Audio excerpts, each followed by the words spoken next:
Hey guys, comic verse के एक और एपिसोड में आप सभी का स्वागत है। तो इन्फिनिटी वॉर और एंड गेम जब से खत्म हुई है तो हम सभी लोगों के दिमाग में एक डाउट सा पैदा हो गया, क्या मार्वल सिनेमैटिक यूनिवर्स अब वैसा रह जाएगा जैसा पहले हुआ करता था। और पिछले कुछ टाइम में जिस तरह की मूवीज रिलीज हुई हैं और जिस तरह का माल हमें देखने को मिला है तो उससे ये वाला डाउट और भी ज्यादा बढ़ गया। लेकिन फिर मैंने इसके बारे में कुछ और सोचा और मुझे लगा कि नहीं। तो कॉमिक वर्स से मैं हूं मोहित और आज हम लोग बात करने वाले हैं इस बारे में कि मार्वल सिनेमैटिक यूनिवर्स में अब वो बात नहीं रह गई, लेकिन कहानी अभी बाकी है मेरे दोस्त। तो बिना पुराने दिनों को याद करे चलिए शुरू करते हैं।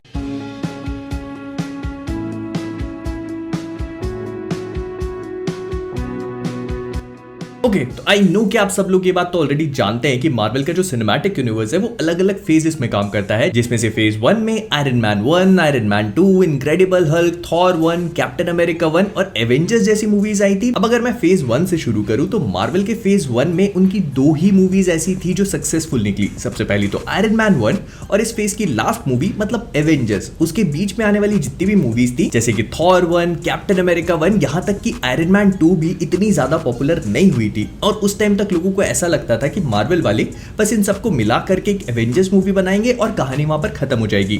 लेकिन एवेंजर्स के सक्सेस को देखने के बाद मार्वल ने इसी चीज को आगे कंटिन्यू करा और फेज 2 में हमें Iron Man 3, Guardians of the Galaxy Volume 1, Ant-Man, Captain America Winter Soldier और थॉर द डार्क वर्ल्ड देखने को मिली। अब एवेंजर्स 1 के सक्सेस के बाद जब मार्वल ने फेज 2 को रिलीज किया तो उसका भी सक्सेस बहुत ज्यादा नहीं था। लोग एवेंजर्स 1 देखने के बाद इन सारी स्टैंड अलोन मूवी से भी वैसे ही कुछ एक्सपेक्ट करने लगे, लेकिन उतना मजा नहीं आया। और तो और बहुत सारे लोगों को ये लगने लगा कि इन सारी मूवीज का ना तो आपस में कोई कनेक्शन है और ये भी समझ में नहीं आ रहा कि आखिरकार मार्वल वाले जाना कहां जा रहे हैं। क्योंकि आयरन मैन 3 एक ठीक ठाक मूवी थी, उसके बाद थॉर द डार्क वर्ल्ड तो बहुत ही बुरी तरह से फेल हुई, लेकिन इसके बाद आई कैप्टन अमेरिका विंटर सोल्जर जिसने मार्वल सिनेमैटिक यूनिवर्स के लिए पूरा गेम ही चेंज करके रख दिया। इस मूवी में ना केवल हमें क्रॉसओवर्स देखने को मिले बल्कि ये समझ पे आने लगा कि शायद मार्वल वालों का कोई ना कोई एंड गेम है लिटरली। लेकिन फिर इसके बाद मार्वल ने जब guardians of the Galaxy announce करी तो इस चीज को लेकर लोग बहुत कंफ्यूज हो गए, क्योंकि ना तो गार्डियंस की कॉमिक्स बहुत ज्यादा पॉपुलर थी और ना ही बहुत ज्यादा लोग उनके बारे में जानते थे। लेकिन जब ये मूवी रिलीज हुई तो इसी का इस्तेमाल करके एमसीयू में एक नई चीज को एस्टैब्लिश किया गया और वो था उनका स्पेस वाली साइड को। और फिर जब इसमें थैनोस और इन्फिनिटी स्टोन्स जैसी चीजें देखने को मिली और उनके बारे में और भी ज्यादा एक्सपैंड किया गया, तब लोगों को ये समझ में आने लगा कि नहीं,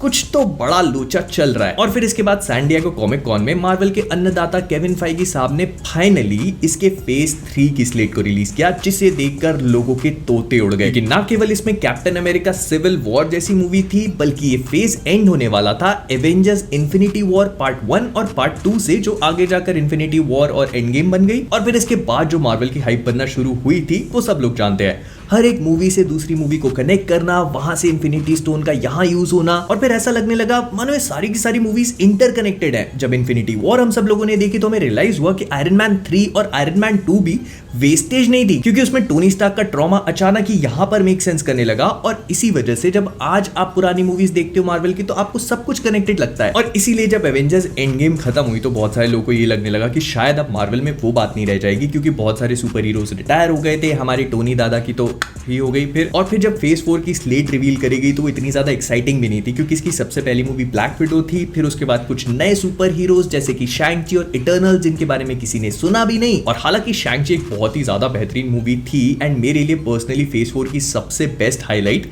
लेकिन उसके बाद आने वाले प्रोजेक्ट्स इतना ज्यादा बड़ा इंपैक्ट नहीं डाल पाई, क्योंकि इटर्नल्स भी एवरेज थी। फिर उसके बाद डॉक्टर स्ट्रेंज तो पता ही है अपन सबको। एंड रिसेंटली रिलीज होने वाली थॉर लव एंड थंडर में इन लोगों ने थॉर को भी सही से यूज नहीं करा। तो इसी वजह से अब बहुत सारे लोगों का एमसीयू पे से विश्वास उठता जा रहा है और लोगों को लग रहा है कि अब वो बात नहीं रह जाएगी। बट आई पर्सनली थिंक कि यहां पर भी कुछ लंबा गेम, अगर आप लोग इसी सेम चीज को फेज 2 से कंपेयर करके देखोगे तो वहां पर भी कुछ कुछ ऐसा ही हुआ था, क्योंकि फेज 2 के इनिशियल प्रोजेक्ट्स जैसे कि थॉर द डार्क वर्ल्ड या फिर आयरन मैन 3 इतने ज्यादा इंपैक्टफुल नहीं थे और ऐसा लग रहा था कि इन लोगों ने आयरन मैन और थॉर को एक बार फिर से वेस्ट करके रख दिया है। लेकिन जैसे जैसे फेजेस और इनकी मूवीज आगे बढ़ने लगी तो हमें एक ग्रेटर कनेक्शन नजर आने लगा। और देखो मार्वल वाले ना बहुत स्मार्ट लोग हैं, आप लोगों ने भले इस चीज को नोटिस ना करा हो, लेकिन अभी तक हम लोगों ने ने फेज 4 की जितनी भी मूवीज देखी है, मतलब ये जो नए सुपर हीरोज थे, इनका इस्तेमाल करके एमसीयू के नए नए फैसेट्स को एक्सप्लोर किया गया है। फॉर एग्जाम्पल शैंग-ची में हमने पहली बार 10 रिंग्स को और उसके ग्रेटर एमसीयू से कनेक्शन को फील किया। उसके बाद हमें ये समझ में आया कि पॉकेट डायमेंशन नाम की चीजें एग्जिस्ट करती हैं। फिर इसके बाद इटर्नल्स में न केवल हमें एक बहुत ही पावरफुल सुपर हीरो टीम से इंट्रोड्यूस करवाया गया, बल्कि सेलेस्टियल जो मार्वल के कॉमिक बुक यूनिवर्स में बहुत ही इंपॉर्टेंट कॉस्मिक एंटिटीज हैं, उनके बारे में भी बताया गया। लेकिन मल्टीवर्स ऑफ मैडनेस, लोकी और नो वे होम इससे भी बड़ा एक काम और करती हैं, और वो है एमसीयू में टाइम ट्रैवल और मल्टीवर्स के कांसेप्ट को बहुत ही अच्छी तरह से एक्सप्लेन करने का। एंड फाइनली मून नाइट और थॉर लव एंड थंडर में हमें जो सेलेस्टियल्स और गॉड लाइक बीइंग्स दिखाई गई थी,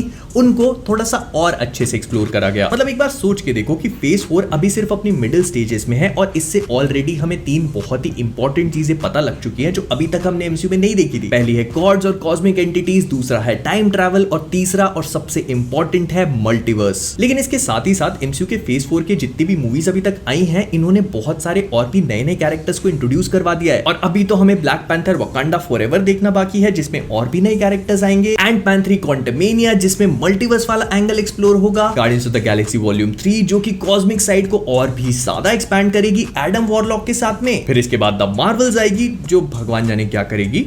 लेकिन इसके बाद आएगी फैंटास्टिक 4, जो एक नए फेज को शुरू करेगी। And I am very sure कि 2-4 दिन में जो कॉमिक कॉन होने वाला है, उसमें जो मार्वल के आगे के फेजेस रिवील करे जाएंगे, तो ये सारी की सारी मूवीज और ज्यादा मेक सेंस करने लगेंगी। Although I would also agree कि Doctor Strange in the Multiverse of Madness में बहुत ज्यादा पोटेंशियल था। Same goes with Thor Love and Thunder, और इस चीज को अच्छे से एक्सप्लोर नहीं करा गया, और ये मूवीज बहुत ज्यादा ऑसम बन सकती थी, लेकिन सिर्फ एवरेज निकली। लेकिन मैं बस ये बोलना चाह रहा हूं कि इतनी आसानी से मार्वल पे गिव अप करना सही नहीं होगा, क्योंकि इन लोगों ने अगले 10 साल का प्लान बना रखा है, जो कि सैन डिएगो कॉमिक कॉन में रिवील हो जाएगा, और हमें पता लगेगा कि अगली एंड गेम कौन सी होने वाली है। तो कुल मिलाके मैं बस यही बोलना चाह रहा हूं कि हमें मार्वल पे इतनी आसानी से गिव अप नहीं करना चाहिए। इनका फेज 2 भी थोड़ा सा स्लो था, जहां पर लोग इनकी मूवीज को डाउट करने लगे थे, लेकिन बचा हुआ फेज 2 और फेज 3 पूरी तरह से गेम चेंजर निकला। और आई एम वेरी श्योर कि आने वाले सैन डिएगो कॉमिक कॉन में ये अपने अगले 8-10 साल के प्लान्स रिवील करेंगे, और इसमें हमें पता लग जाएगा कि इनकी अगली एंड गेम कौन सी होगी। और अगर सीक्रेट वॉर्स अनाउंस हो जाती है ना, जिसके चांसेस बहुत हाई हैं कंसीडरिंग द टाइम ट्रैवल और मल्टीवर्स वाला पूरा एंगल,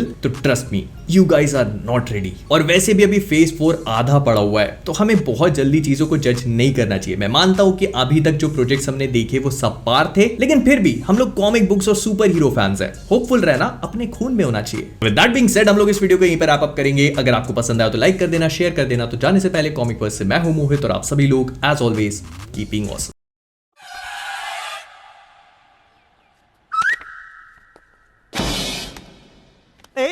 हाँ हाँ, यही है वो जिनका पीछा करते रहते थे ये। इनका ब्लैक एंड व्हाइट फिल्मों वाला प्यार आज रंगे हाथों पकड़ा गया। छी पा छी, इस उम्र में शर्म आनी चाहिए आपको। ऊपर वाला भी आपसे 2 या 3 दिन ही बड़ा होगा। बुढ़ापे पे बुढ़ापा आ रहा है, और हरकतें इतनी गिरी हुई। I mean, एक ही रास्ता है, क्या? अंकल और आंटी की शादी। अंकल आंटी की शादी सुनने में कितना